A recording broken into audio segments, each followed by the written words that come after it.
Welcome to Dev kitchen. आज मैं आपको बहुत ही टेस्टी स्नैक रेसिपी बताने वाली हूँ जो है फिश शेप के पफ्स। इसमें हमने बहुत ही टेस्टी मसाला भी भरा है। इसका शेप ऐसा है कि बच्चे और बड़े किसी को भी खाने का मन करेगा और इसे घर पर बनाना बहुत ही इजी है और खाने में भी बहुत ही टेस्टी है। आज हम पफ समोसा बनाने में जो भी प्रॉब्लम्स आती है उस पर डिस्कस करेंगे। साथ ही में मैं कुछ टिप्स भी दूंगी, तो आप स्टार्टिंग से एंड तक ज़रूर देखें। तो चलिए शुरू करते हैं पफ समोसा बनाना। रेसिपीज देखने के लिए सब्सक्राइब कीजिए देव किचन को और बेल आइकन को क्लिक कीजिए ताकि कोई भी रेसिपीज आपसे मिस ना हो। It's totally free. सबसे पहले हमें समोसे जैसा डो लगाना है, जैसे हम समोसे का थोड़ा सख्त डो लगाते हैं। यहाँ पर मैंने 2 ग्लास मैदा लिया है, ये करीबन 250 ग्राम है। इसमें हम आधा छोटी चम्मच अजवाइन डालेंगे। इसे हम थोड़ा क्रश करके डालेंगे। अजवाइन से एक अच्छा फ्लेवर आ जाता है।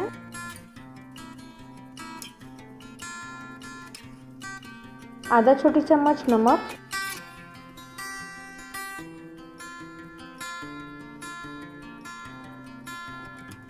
अब हम मोयन डालेंगे। यहाँ पे मैंने 3 चम्मच गरम तेल लिया है। इसे हम अच्छी तरीके से मिलाएंगे। आटे में मोयन डालने से पफ्स की परत क्रिस्पी और बहुत टेस्टी बनती है। मोयन में हम कोई भी तेल ले सकते हैं या घी ले सकते हैं, वनस्पति घी ले सकते हैं, जो भी आपको अच्छा लगे वो ले सकते हैं। मैदा में मोयन बराबर है कि नहीं ये चेक करने के लिए आप जब मैदा में मोयन डालने के बाद मिक्स करेंगे उस वक्त आप मुट्ठी में जमा के देखिए। अगर आपके मुट्ठी में जम रहा है यानी कि आपका मोयन बराबर है। अगर आपकी मुट्ठी नहीं जम रही है तो यानी कि आपका मोयन कम हुआ है, तो आप थोड़ा ऑयल और डाल दीजिए। मैदा में मोयन डालते समय आप ये ट्रिक्स भी अप्लाई कर सकते हैं। अगर आप 1 कप मैदा ले रहे हैं तो 1.5 चम्मच ऑयल डाल दीजिए, यानी 125 ग्राम मैदा है तो 30 ग्राम ऑयल डालना है। सारी चीज़ें मिल चुकी है। अब आटा गूँथेंगे। आटा गूँथने के लिए हमें थोड़ा थोड़ा पानी डालते हुए सख्त आटा गूँथना है। पफ के लिए आटा सख्त गूँथा जाता है, बहुत ज़्यादा सख्त नहीं, लेकिन थोड़ा सख्त होना चाहिए। हम नरम आटा बिल्कुल नहीं गूँथेंगे। अगर हमने नरम आटा लगाया तो पफ्स पर बबल्स आ जाएंगे और ज़्यादा सख्त लगा दिया तो पफ्स बेलते समय दिक्कत आएंगी, ताकत बहुत लगेंगी। जितना बेलेंगे वो थोड़ा थोड़ा सिकुड़ेगा भी और पफ्स की परत मोटी बनेंगी। तो हमें आटा थोड़ा सा सख्त लगाना है। ये आटा हमने गूँथ कर तैयार कर लिया। आटे को ढककर हम 15 से 20 मिनट के लिए सेट होने के लिए रख देंगे। आटे को सेट होने के लिए इसलिए रखा जाता है क्योंकि आटे के पार्टिकल को अच्छी तरीके से पानी पीकर फूलना होता है, अपनी शेप में आना होता है। अगर हम इसे सेट होने के लिए नहीं रखेंगे और पहले से तुरंत ही पफ के लिए पूरी बेलना चालू कर देंगे तो बहुत फटी फटी बेलेंगी, अच्छी नहीं बनेंगी। जैसे हम समोसे के आटे को 15-20 मिनट के लिए सेट करते हैं उसी प्रकार हम पफ के आटे को भी सेट करेंगे। लेकिन अगर हमें कुछ काम है तो घंटे, 2 घंटे, 4 घंटे के लिए भी इसे छोड़ सकते हैं ढके हुए। इसके बाद पफ बना सकते हैं। अगर हमें अभी नहीं बनाने हैं तो आटे को फ्रीज में उठाकर रख सकते हैं और दूसरे दिन भी बना सकते हैं। जब तक आटा सेट होगा तब तक हम इसके लिए स्टफिंग बनाएंगे। सबसे पहले स्टफिंग बनाने के लिए हमें किन किन चीज़ों की ज़रूरत पड़ेगी वो देख लेते हैं। हल्दी, जीरा पाउडर, सौंफ, जीरा यानी कि क्यूमिन सीड्स, राई, नमक, अदरक लहसुन का पेस्ट, धनिया पाउडर, उबले हुए आलू, हरी मिर्च, प्याज, हरा धनिया, करी लीव्स और टोमेटो। स्टफिंग बनाने के लिए हमने यहाँ पे एक कढ़ाई गरम करने के लिए रख दी है और इसमें डालेंगे 1.5 चम्मच ऑयल। तेल गरम हो गया। अब इसमें 1 छोटी चम्मच राई डालेंगे और इसे होने देंगे। अगर राई अच्छे से तेल में नहीं होती है तो कड़वी लगती है, इसीलिए हमेशा इसे अच्छे से तेल में होने देना चाहिए। बिल्कुल इसी तरह फूटना चाहिए। इसके बाद 1 चम्मच जीरा डालेंगे, 10 से 12 हरी मिर्च बारीक कटी हुई, प्याज डालेंगे। यहाँ पे हमने 2 मीडियम साइज़ के प्याज बारीक काट कर लिए हैं। करी पत्ता, इससे बहुत अच्छा टेस्ट आता है। इन सारी चीज़ों को हल्का सा भून लेंगे और गैस की फ्लेम हम मीडियम रखेंगे।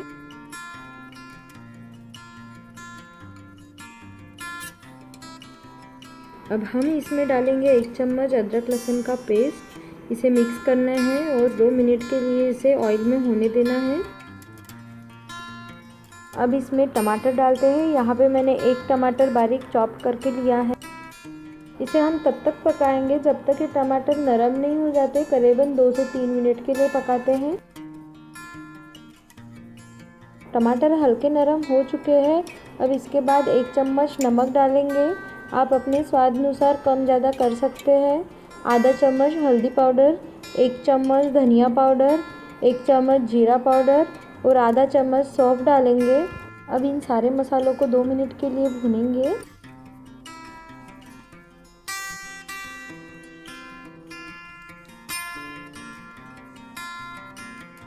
मसाले भुनकर हो चुके हैं। अब हम डालेंगे आलू।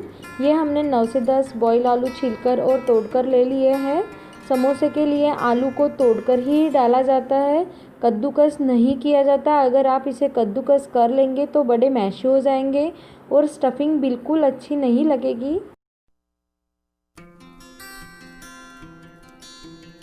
अब हम इस स्टफिंग को अच्छे तरीके से भूनेंगे जब तक ये एकदम अच्छे से ड्राई नहीं हो जाती और अच्छी खुशबू नहीं आने लगती। मसाले आप अपनी पसंद से कम ज़्यादा कर सकते। आपको मिर्च ज़्यादा नहीं लगती, आप कम डालिए। अगर आपको लाल मिर्च चाहिए तो आप वो डालिए, और अगर आपको तीखा खाना है तो आप हरी मिर्च ज़्यादा डाल लीजिए या फिर 1 चम्मच लाल मिर्च डालिए। अगर आप स्टफिंग को अच्छे तरीके से भूनेंगे नहीं तो 3-4 घंटे में आपके पफ नरम हो जाएंगे, क्योंकि स्टफिंग में नमी रहेगी तो पफ की परत अंदर की नरम स्टफिंग की वजह से एब्जॉर्ब करके पफ की परत नरम हो जाती है। और अगर स्टफिंग अच्छे से भून ले तो उसमें नमी बहुत कम रह जाएंगी और पफ की परत इतनी जल्दी नरम नहीं होगी। 6-7 मिनट अच्छे से भून लिया है, ड्राई हो गई है स्टफिंग और अच्छी खुशबू भी आ रही है। गैस की फ्लेम बंद कर लेते हैं। इसमें अब थोड़ा सा हरा धनिया डालकर मिला लीजिए। स्टफिंग को अब ठंडा होने देते हैं। 20 मिनट हो चुके हैं, आटा सेट हो गया है हमारा। इसको हमने मसल कर चिकना कर लिया है। अब इसे हम छोटे छोटे पार्ट में डिवाइड करके इसके लोरियां बना लेते हैं। इसी प्रकार बाकी की सारी लोरियां बनाकर तैयार कर लेते हैं।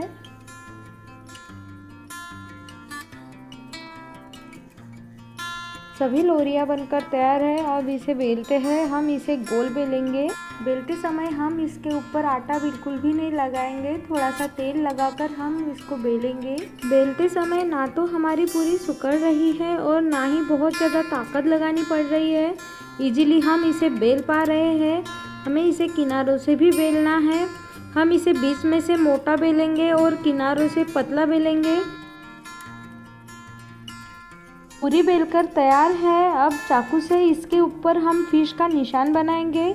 सिर्फ निशान बनाना है, कट नहीं करना है।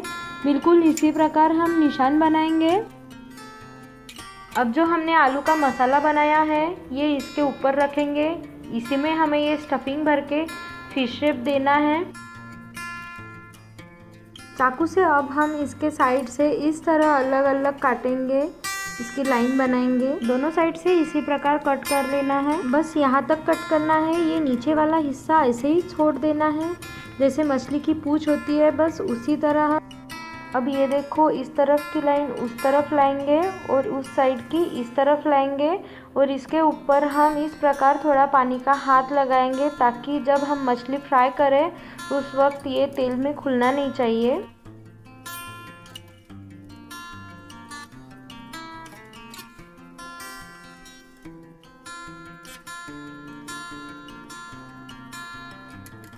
ये नीचे तक एक के ऊपर एक पट्टी लगाते जाएंगे।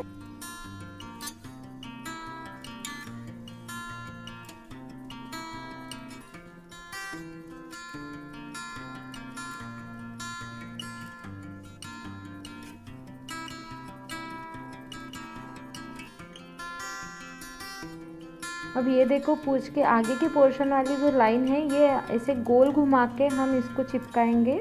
जो पूंछ का पोर्शन है इसके ऊपर हल्के हाथों से चाकू से लाइन बनाना है। इसे कट नहीं करना है, सिर्फ लाइन बनाना है। यहाँ पे हम फिश की आँख बनाने के लिए काली मिर्च का इस्तेमाल कर रहे हैं। आप इसकी जगह लौंग का भी इस्तेमाल कर सकते हैं।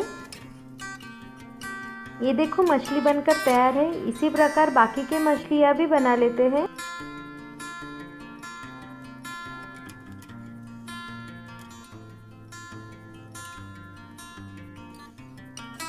मछली का आकार दे दिया, इसके अंदर हमने स्टफिंग भर ली और अब साइड कट कर लेते हैं। एक के ऊपर एक लाइन नीचे तक लगाते जाएंगे।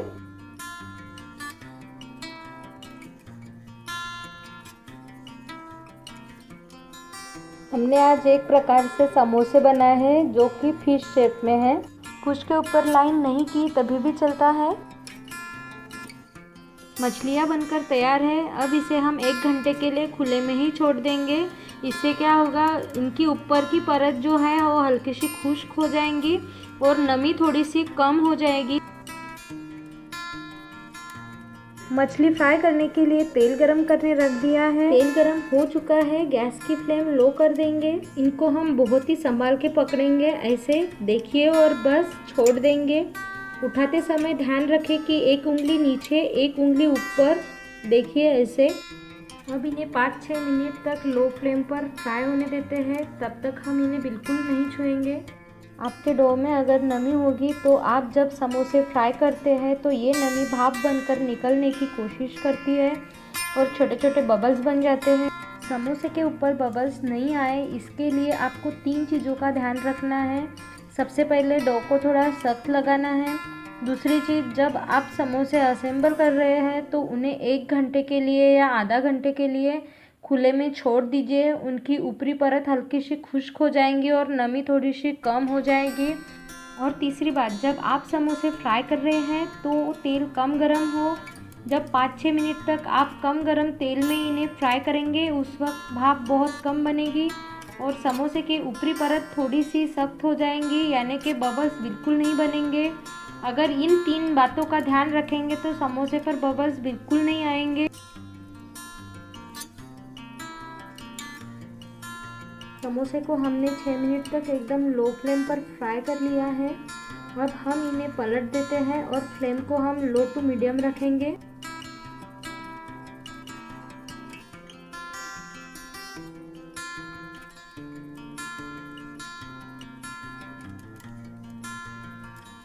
इनको अलट पलट के गोल्डन ब्राउन होने तक सेक लेंगे दोनों साइड से।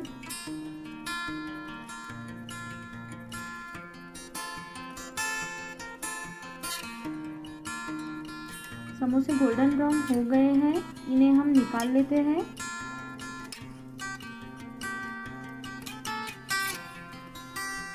बाकी के समोसे फ्राई कर लेंगे, लेकिन उसके पहले तेल को ठंडा करना होगा।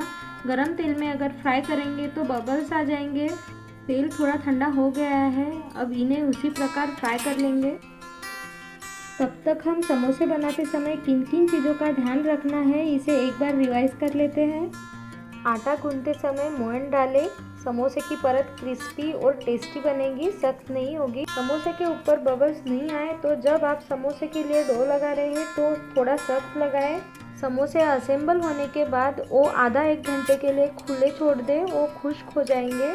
फ्राई करते समय समोसों को 5-6 मिनट बिल्कुल लो फ्लेम पर कम गरम तेल पर फ्राई करें। समोसे सौगी ना हो इसलिए आप स्टफिंग को अच्छे तरीके से भुने, अच्छे से ड्राई कर लें। समोसे बिल्कुल सौगी नहीं होंगे। समोसे फ्राई करते समय खुलना नहीं चाहिए, इसलिए आप जब समोसे असेंबल कर रहे हैं तब आप उन्हें चिपकाने के लिए पानी का यूज़ करें। और फ्राई करते समय जब आप उन्हें लो फ्लेम पर 5-6 मिनट के लिए फ्राई कर रहे हैं तब आप बिल्कुल भी छेड़े ना, उन्हें चुपचाप सीखने दें। समोसे बिल्कुल नहीं खुलेंगे। ये देखिए सारे हमारे फिश शेप के पफ्स, हम इसे फिश शेप के समोसे भी बोल सकते हैं, ये बनकर तैयार है। ये रेसिपी को आप ज़रूर ट्राई कीजिएगा, बहुत टेस्टी लगते हैं। इनको प्यार से बनाइए, प्यार से खिलाइए। अगर आपको मेरा ये वीडियो पसंद आता है तो इसको लाइक कीजिए, शेयर कीजिए और मेरे चैनल देव किचन को सब्सक्राइब कीजिए। Thank you for watching my video.